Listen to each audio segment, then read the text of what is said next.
Assalamualaikum warahmatullahi wabarakatuh. Perkenalkan, nama saya Sandita Lailatul Fadilah.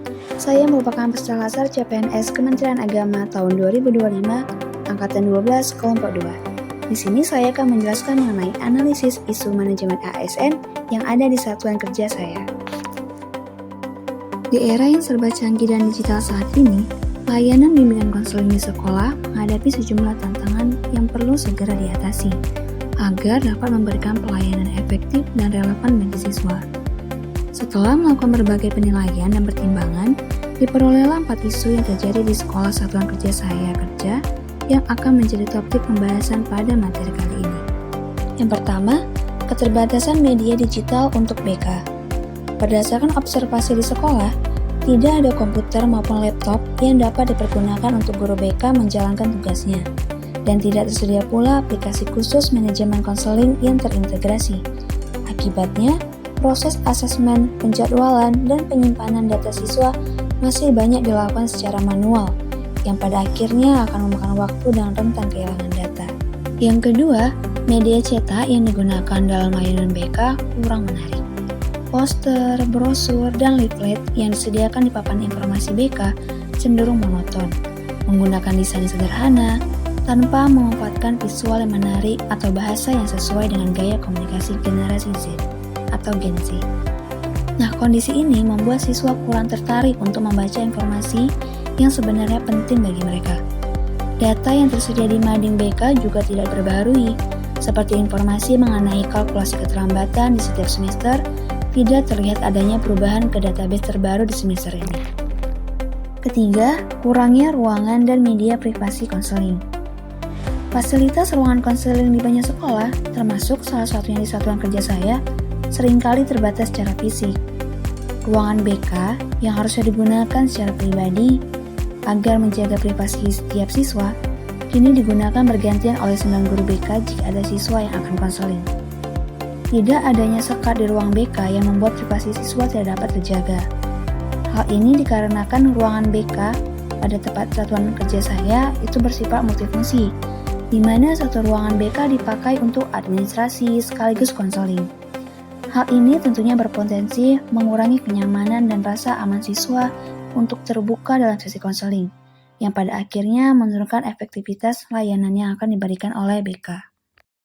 Lalu yang terakhir, yang keempat, itu adalah pemanfaatan media sosial dalam layanan BK belum optimal. Padahal, lebih dari 90% siswa aktif di platform seperti Instagram, TikTok, dan WhatsApp. Namun, belum ada akun resmi media sosial BK sekolah saya mengajar yang konsisten untuk mengunggah konten edukasi, informasi layanan, maupun tips pengembangan diri. Dengan kata lain, layanan BK di tempat saya kerja berdampak jika isu tidak diselesaikan. Nah, apabila isu-isu ini dibiarkan, layanan BK akan semakin tertinggal. Siswa beresiko kehilangan minat untuk mengakses layanan konseling karena keterbatasan media digital yang membuat layanan lebih lambat. Dengan media cetak yang kurang menarik, hal ini dapat memberikan dampak kepada guru dan siswa, di mana informasi penting dari guru BK tidak sampai ke siswa. Kemudian masalah selanjutnya, yaitu kurangnya privasi konseling dapat memberikan dampak enggannya siswa datang ke ruangan BK. Jika hal ini terjadi, tentunya efektivitas program BK menurun, dan banyaknya permasalahan siswa yang tidak dapat tertangani oleh guru BK. Selain daripada itu, pemanfaatan media sosial yang belum optimal akan memberikan dampak kepada kehilangannya akses cepat siswa ke layanan BK, dan informasi tidak dapat tersebar dengan baik dan menyeluruh. Nah, guru BK akan semakin kesulitan menjangkau siswa secara luas, dan citra BK di mata siswa menjadi kaku dan tidak relevan. Pihak-pihak yang terdampak langsung itu ada siswa, di mana kurangnya dukungan dan pendampingan yang efektif. Kemudian ada guru BK, di mana beban kerja meningkat tanpa dukungan teknologi, serta sekolah akan terdapat penurunan kualitas layanan pendidikan secara menyeluruh. Kemudian jika dikaitkan dengan materi manajemen ASN, terdapat beberapa hal yang dapat dikaitkan. Yang pertama, pengembangan kompetensi ASN. ASN wajib mengikuti pelatihan untuk meningkatkan keterampilan sesuai perkembangan zaman. Jadi kaitannya, guru BK itu perlu pelatihan. Jika dalam kasus ini seperti dalam desain grafis, manajemen media sosial, copywriting, dan keamanan digital. Nah, ini merupakan bagian dari capacity building dalam manajemen ASN yang akan langsung berdampak pada kualitas layanan BK. Kemudian yang kedua, ada pemanfaatan teknologi dalam layanan publik. Di sini ASN dituntut adaptif terhadap perkembangan teknologi untuk meningkatkan kualitas layanan. Nah, kaitannya, layanan BK ini melalui media sosial adalah bentuk inovasi layanan publik di bidang pendidikan. Ini sesuai dengan prinsip akuntabilitas dan efektivitas dalam manajemen ASN, karena hal ini akan mempermudah siswa dalam mengakses informasi dan melakukan konseling. Kemudian, disiplin dan etika ASN.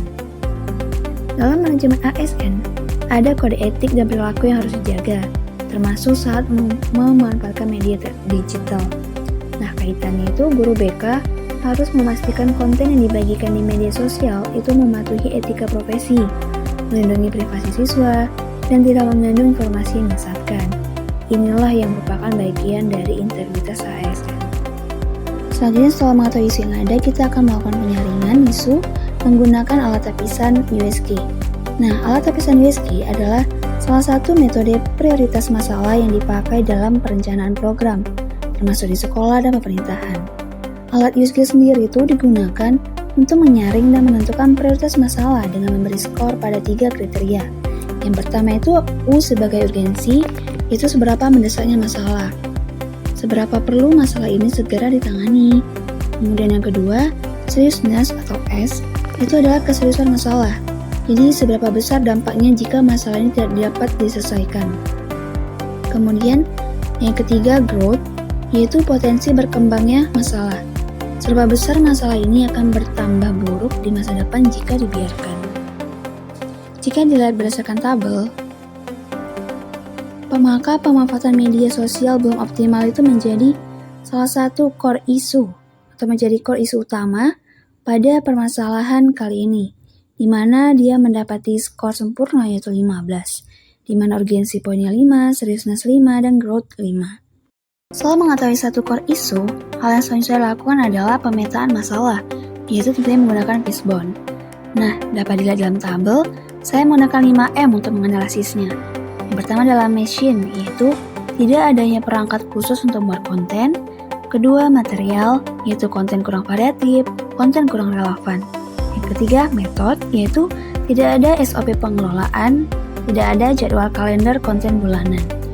Kemudian yang keempat ada man, kurang SDM yang terampil, tidak ada tim khusus media sosial. Baru yang kelima adalah measurement, di mana tidak ada indikator keberhasilan, tidak ada evaluasi insight. Nah, hal kelima inilah yang mengakibatkan pemanfaatan media sosial BK tidak optimal. Selanjutnya ada hal-hal gagasan kreatif yang dapat saya lakukan untuk menanggulangi permasalahan ini. Yang pertama itu ada di mission. Hal yang dapat saya lakukan adalah memanfaatkan smartphone guru atau siswa, kemudian menyediakan tripod atau ring light, kemudian menggunakan aplikasi desain gratis seperti Canva ataupun CapCut. Kemudian pada metode, itu yang dapat dilakukan adalah menyusun SOP pengelolaan akun BK, membuat kalender konten bulanan, dan menerapkan konten batching. Selanjutnya material. Di material, gagasan kreatif yang dapat saya lakukan adalah melibatkan siswa untuk mengirim pertanyaan atau topik yang ingin dibahas, yaitu melalui via Google Form atau DM. Kemudian yang kedua, membuat seri konten tematik, misalnya tips Senin sehat, Rabu relaksasi, atau Jumat karir. Kemudian yang ketiga ada menyediakan infografis, yaitu berupa video pendek dan kutipan motivasi. Selanjutnya adalah main.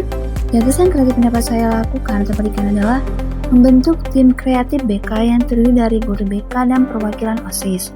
Kemudian mengadakan pelatihan singkat media sosial untuk guru BK. Kemudian membuat shift admin sehingga pengelolaan konsisten. Lalu ada measurement di mana yang pertama menentukan indikator kinerja seperti jumlah postingan per minggu, jumlah interaksi, dan pertanyaan yang masuk. Dan yang kedua, menggunakan insight Instagram atau Facebook untuk memantau keterlibatan audiens. Lalu yang ketiga adalah mengadakan survei kepuasan siswa setiap 3 bulan. Sehingga kesimpulan dari video ini adalah penyelesaian isu pemanfaatan media sosial BK yang belum optimal itu memerlukan pendekatan yang terencana, terstruktur, dan berkelanjutan. Guru BK sebagai ASN juga perlu memandang media sosial bukan sekadar sarana hiburan, tetapi sebagai media layanan profesional untuk menjangkau siswa secara cepat, efektif, dan interaktif. Dan melalui perencanaan konten yang saya telah sebutkan sebelumnya, atau gagasan kreatif yang saya berikan, hal itu dapat meminimalisir hambatan-hambatan yang selama ini ada. Nah, pemanfaatan media sosial juga sejalan dengan prinsip manajemen ASN dan konsep Smart ASN, di mana mereka mengatur untuk menuntut penguasaan keterampilan digital, adaptabilitas terhadap perkembangan teknologi, serta pelayanan publik yang responsif. Dengan strategi yang tepat, media sosial BK dapat menjadi sarana bimbingan dan konseling yang modern, menarik, dan mampu memberikan nilai tambah yang berkelanjutan bagi siswa, sekolah, dan masyarakat. Sekian dari saya. Mohon maaf bila ada kesalahan. Terima kasih.